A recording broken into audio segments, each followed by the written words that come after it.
The calculus teacher pointed at the janitor as a joke in front of the class, but when the man calmly walked up to the whiteboard and solved the problem better than anyone expected, it didn't just hush the room. It transformed how the entire school viewed him. It was fourth period on a Thursday at Eisenberg High in Elkhart, Indiana, the kind of afternoon where students glance at the clock more often than they look at the board. Mr. Braddock, the school's calculus teacher, had a reputation, sharp-tongued, impatient, always quick with a sarcastic remark. Not exactly loved, but tolerated. The room felt dull. Math formulas crowded the whiteboard. The air carried the scent of dry erasers and worn sneakers. Phones were tucked away under desks, some pretending to pay attention, others staring out the window. Then something shifted like a breeze before a storm. As Mr. Braddock scribbled out another derivative, a soft squeak echoed from the hallway. The janitor was outside, mopping in his usual slow rhythm. Braddock paused, glanced at the door, and smirked. Without warning, he turned to the students and pointed toward the hallway. "Well, look who it is. Mr. Dorsey, think you can solve this one?" he said, tapping the board with the back of his marker like he was hosting a quiz show. The class chuckled, not loud but uneasy, the kind of laugh that makes you squirm. Braddock added, "Come on, Lamar. You always seem like you're deep in thought." Lamar Dorsey, the 52-year-old janitor, stood at the door with his mop in hand. His usual forest green uniform, neat but faded, bore L. Dorsey stitched on the pocket. He didn't blink, didn't flinch. He just looked into the room. Then slowly he stepped inside, rested the mop against the wall. Some students sat up straighter. Maybe he'd crack a joke. Maybe he'd walk away. But he didn't. Lamar walked calmly to the front. "Mind if I try?" he asked, nodding toward the board. Braddock raised an eyebrow. "Be my guest," he said. A few phones slipped out of backpacks. One girl whispered, "Is he serious?" No one stopped Lamar. He picked up the marker, studied the problem, and paused, not unsure but thoughtful, like someone tracing a path they'd taken before. He squinted slightly, then began to write. No flash, no drama, just focused strokes, line after line. The room went silent. You could hear the marker against the whiteboard. Someone leaned forward, their chair creaking. Braddock folded his arms, watching. His face didn't move, but his jaw clenched. Lamar spoke softly as he worked. "You see, this is a chain rule problem. The trick is spotting the inner function first. Once you get that, the rest flows." He moved like a teacher, comfortable, patient, his voice clear, his tone steady. When he finished, he capped the marker and stepped aside. The board was filled with clean, organized steps. He turned to Braddock, then to the students. "That's one way to do it," he said calmly. No one moved. A student in the back whispered he got it right. Mr. Braddock said nothing. His mouth opened slightly, then shut again. The silence was heavier than any insult. Lamar gave a small nod and turned to leave. Picked up his mop. No applause. No show. Just quiet confidence, like he hadn't flipped the classroom upside down in 3 minutes without even using a calculator. As he reached the door, no one expected what came next. For 10 full seconds, the room stayed frozen, like they'd all been pulled out of a dream and thrown into something real. A moment that didn't belong in a normal school day. Mr. Dorsey, Lamar, was halfway out when someone finally said it. "Wait, he did that in his head?" It was Wes Hanley, a senior up front who barely spoke unless tests were involved. He wasn't joking. His eyes were wide as he stared at the board like it might change. Braddock finally spoke. His voice was flat, almost annoyed. "Well, he got the right answer." But the sarcasm was gone, replaced by something closer to uncertainty or discomfort. Lamar glanced back. "I used to work with numbers a lot," he said with a shrug. "They never really left." A few students laughed, not at him, but because the tension had finally cracked. Lamar didn't wait for more. He left, mop in hand, shoes squeaking down the hall like nothing happened. But something had happened. That's when the phones came out. Someone had recorded the whole thing. Carly Benson, Jr., third row. She was already editing the clip before the bell rang. By the next class change, it was all anyone could talk about. "Did you see Mr. Dorsey?" Braddock's face was priceless. "Where'd he learn that stuff?"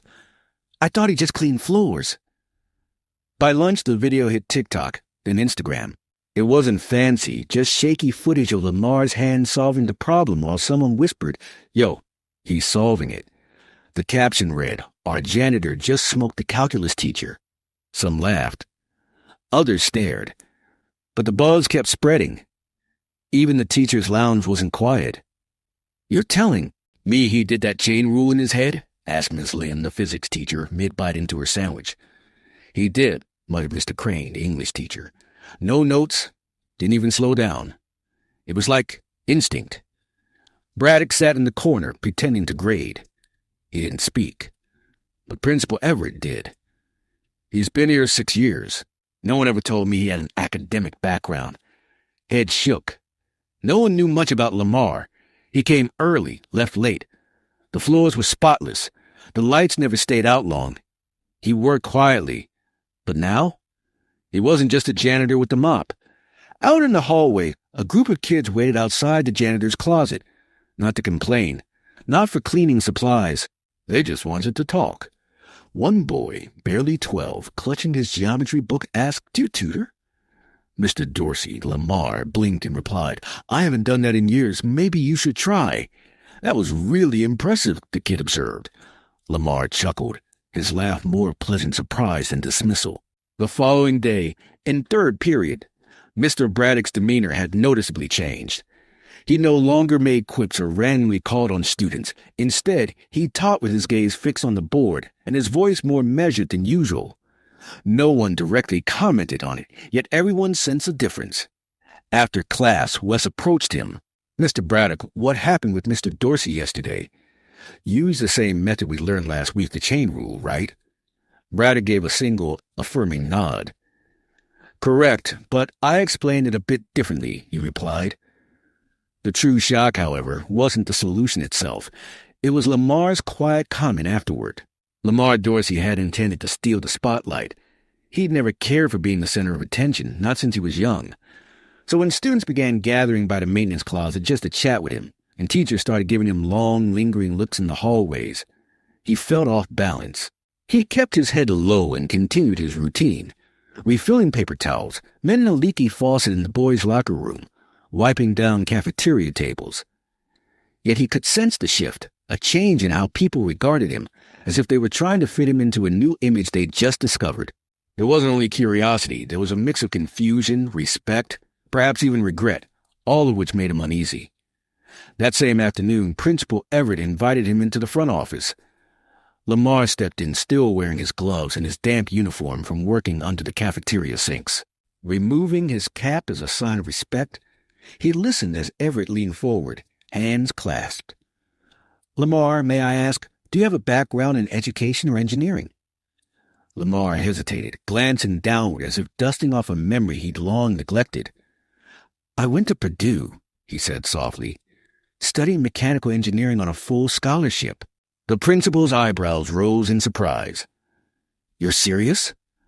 Lamar admitted, "I did have plans. Things had grown complicated, and for the first time in a long while, he began to tell his story. He recalled growing up in Gary, Indiana, a smart kid with a passion for understanding how things worked, from motors to pulleys, raised by his mother Estelle, who single-handedly supported him and his 2 sisters while working overtime at a textile plant. He was immersed in the belief that education was the only way out. Books first, always, she used to say, adding that if you carry your own key, no one can keep you out. Lamar excelled, valedictorian state science fair winner, earning a scholarship to Purdue. In his freshman year, he even tutored classmates and impressed his professors. But during his sophomore year, a phone call changed everything. His mother had collapsed at work. Doctors diagnosed her with late-stage cancer, and by the time Lamar reached the hospital, she was barely awake. "I can take care of it," she whispered, insisting he not come home. Lamar ignored her wishes, took a semester off, and then another, to work in warehouses, at night shifts in a grocery store, or any job that could pay the bills. Classes faded away along with his dreams. By the time his mother passed, his life was in disarray. No home to return to, no funds to complete his degree, and no one following up on his abandonment of school. Lamar later told Principal Everett, "I kept thinking I'd get back to school, but one thing led to another." Light didn't wait. In his small box under his bed, he still kept his transcripts alongside a faded Padua sweatshirt, an old calculator, and a photo of his mother and him on orientation day, mementos he never discarded, now thrust back into the open. That evening, Lamar sat on the back steps of his modest apartment complex. The sky was dim, and the quiet, steady hum of distant traffic filled the silence. Sipping tea from a metal thermos, he stared ahead. He hadn't thought about calculus in years, not since he'd done some tutoring before dropping out. And yet, here it was, beckoning like an old friend at his door. But one decision at that moment threatened to undo everything he'd worked toward in college. He'd once promised himself to take a brief break, set his family on the right course, and then finish his degree strong. Life, however, rarely bends to plans built solely on hope. After his mother passed, Lamar returned to Gary, trying to piece his life back together. His sisters were still in high school, barely keeping afloat financially while bills piled up and the landlord demanded rent. Calls to his former university about reapplying or transferring credits came and went, with forms filled out but never mailed because something always intervened. Then came a turning point. One late November, a man named Frank Booker, who owned a flooring company in South Bend, offered Lamar steady work. "You're sharp," Booker remarked. "Stop wasting your time with brooms. I'll train you myself." For a moment, Lamar felt hope again, a real chance at something different. But the day before his start date, his youngest sister Alana got into a fight at school over a trivial matter that escalated badly. She broke someone's nose, and expulsion was threatened. Lamar had to be present and no one else would come, so he missed his first day. Booker then gave the job to someone else, and that door closed forever. From that point on, Lamar stopped chasing his dreams and began pursuing stability instead. Years blurred together as he moved from town to town and job to job.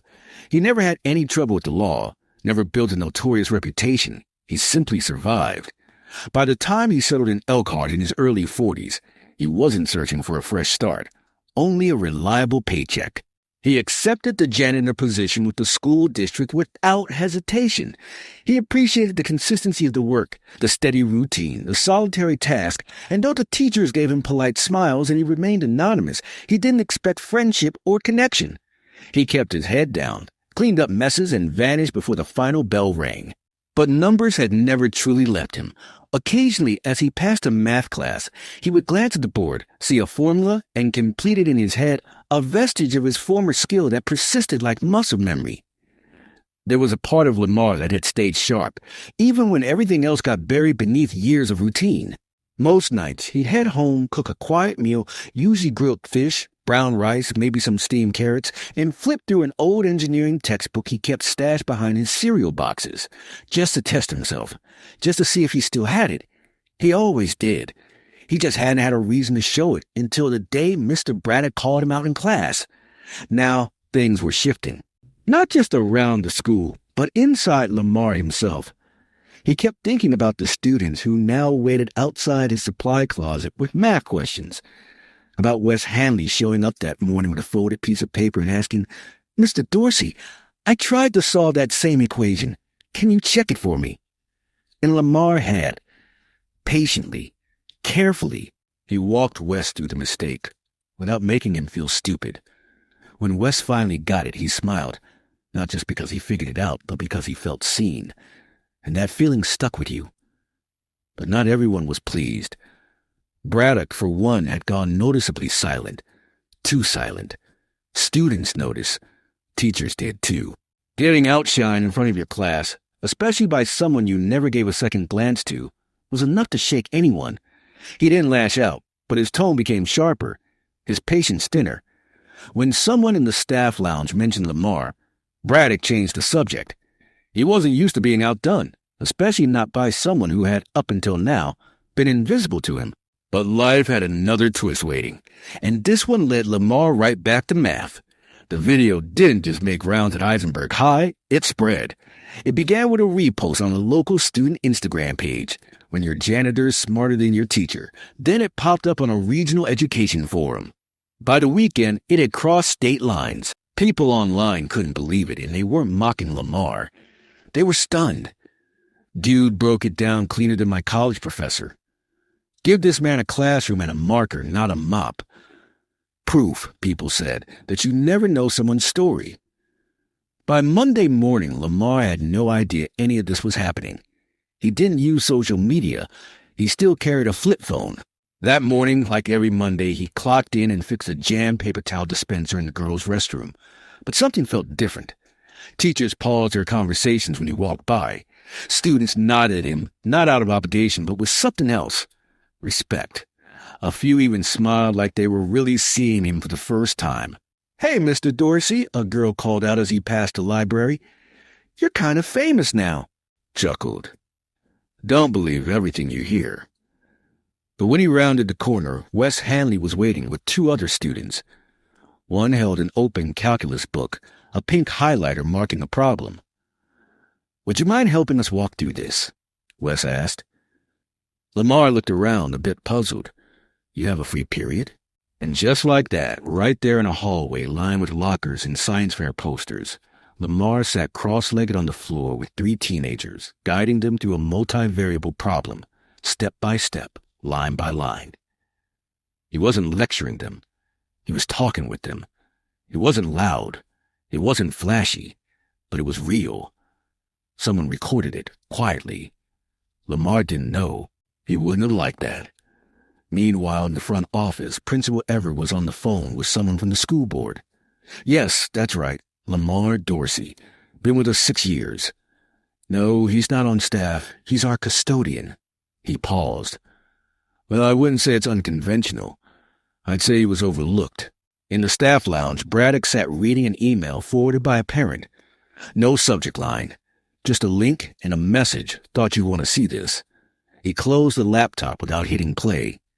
Later that day, Everett called Lamar into the office. "I've got a proposal from the board," he said. "They'd like to know if you'd be open to running an after-school tutoring group. Small, voluntary, just as a trial." Lamar didn't answer immediately. "You be paid, of course," Everett added. "We're not replacing your current position. Just adding to it, sharing what you clearly still have." Lamar looked down at his hands. They were calloused, clean, worn. "I haven't taught in a long time," he said. "You haven't forgotten," Everett replied. There was no pressure in his voice. Just an open door. "I'll think about it," Lamar said. That night, he pulled the old cardboard box out from beneath his bed.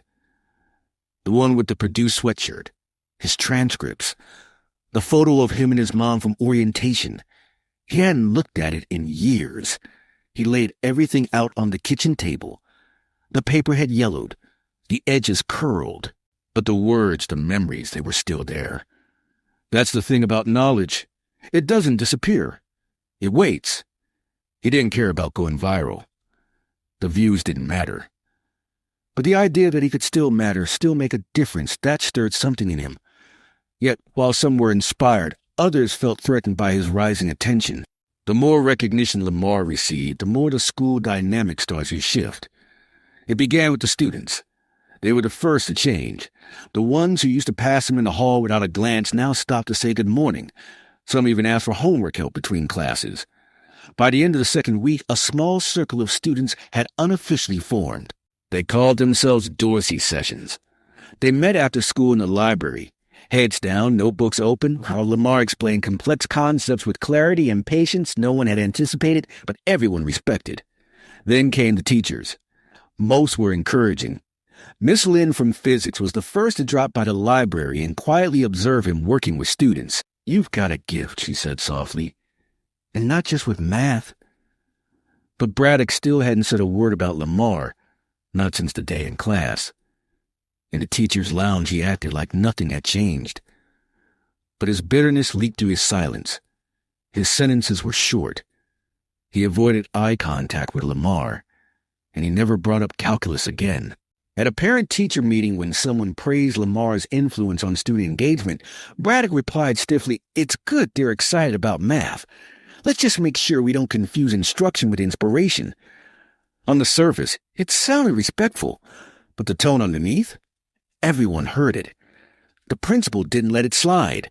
He called Braddock in. One morning, Principal Everett invited Braddock into his office and got straight to the point.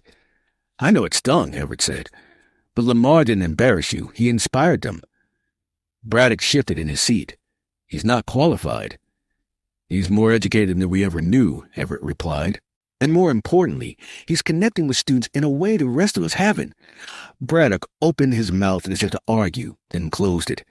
There was nothing more to say. Meanwhile, Lamar stuck to his usual routine. He didn't ask for recognition. He didn't want special treatment, but when Everett offered him a small stipend to continue the tutoring sessions, he agreed. Not for the money, but because it felt right. He started carrying a small binder with him. Inside were handwritten notes, practice problems, and blank worksheets.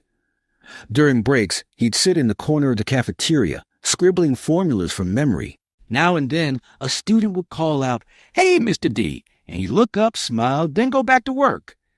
One afternoon, Carly, the student, who had recorded the original viral video, caught him by the vending machines. "Did you ever want to be a teacher?" she asked. Lamar paused before answering. "I wanted to build things, maybe teach later, but life had other plans." "Well," she said, handing him a brand-new mechanical pencil, "I think you're doing both now." He smiled. "Thank you." But not everything was smooth. While many parents supported him, one anonymous complaint made its way to the school board. Is it appropriate for a janitor to be tutoring students? Is he certified? Has he had an instructional background check? Everett responded quickly and firmly. He's a school employee. He hasn't broken any rules. And if this concern was genuine, they would have come to me directly. He never told Lamar about the complaint. Still, Lamar could sense something in the air. It wasn't hostility. It was uncertainty. Like some people weren't sure how to categorize him now that he didn't fit into the background anymore. Then one afternoon, Braddock did something no one anticipated. He walked into the library during one of Lamar's tutoring sessions. He stood silently at the back, watching Lamar guide a small group of students through a lesson on integrals. After about 10 minutes, Braddock stepped forward. "Mind if I sit in?" he asked. Lamar looked up, unfazed. He gestured to a nearby chair. "As long as you don't mind learning something." The students chuckled, easing the moment. Braddock smirked, not sarcastic this time, but genuine. They sat together that day, mostly in silence, but it was a beginning. Still, Lamar wasn't after titles or recognition. He had a different purpose now. It was no longer about proving himself. Standing in front of a whiteboard in the corner of the library, surrounded by eager learners, Lamar wasn't chasing redemption or revenge. He didn't need applause. He was simply showing up for the students, those kids who reminded him of who he once was. Every Tuesday and Thursday after the last bell, that corner filled with voices, scribbles, and bright eyes. Lamar helped them tackle the math they once feared, not because he had all the answers, but because he made them believe they could find them. That was the real magic. There was Isaiah, a freshman who had nearly failed algebra, but was now solving quadratics without hesitation. And Tasha, who used to despise math, now leading mini-study sessions for her younger cousins using Lamar's notes. Lamar didn't stand in front like a traditional teacher. He sat with them, talked with them, asked questions before answering theirs. And gradually more teachers began to stop by, not to monitor, but to observe and learn. Miss Lynn asked to borrow some of his explanations for her own class. Coach Rivera asked if Lamar could help build a summer bridge program for incoming freshmen. Even Braddock, yes, prideful Braddock, began visiting regularly. Not every session, but enough to show he cared. He'd quietly offer extra problems, even praise a student's work. Something inside him had softened. One afternoon after a session, Braddock lingered as the students filtered out. "You know," he said, eyes on the board, "I used to think teaching gave me authority, that the role itself made me important." Lamar didn't say anything. "But you reminded me what it's really about, being present, making it matter." Lamar nodded. "We all lose our way sometimes." He didn't hold grudges. He didn't have to. A month later, Principal Everett called him in again. "There's a proposal," he said, "to turn your sessions into a formal elective next semester. No credit, just enrichment. A bridge for students to build their confidence. There'll be red tape, Eric warned. But if you're open to it. Lamar shook his head gently. I'm honored, he said. But I don't need the title. I'd rather keep it simple. Let the kids show up because they want to, not because they have to. Everett smiled. Then we'll support you however we can. Word spread beyond the school district. A local journalist dropped by for an interview.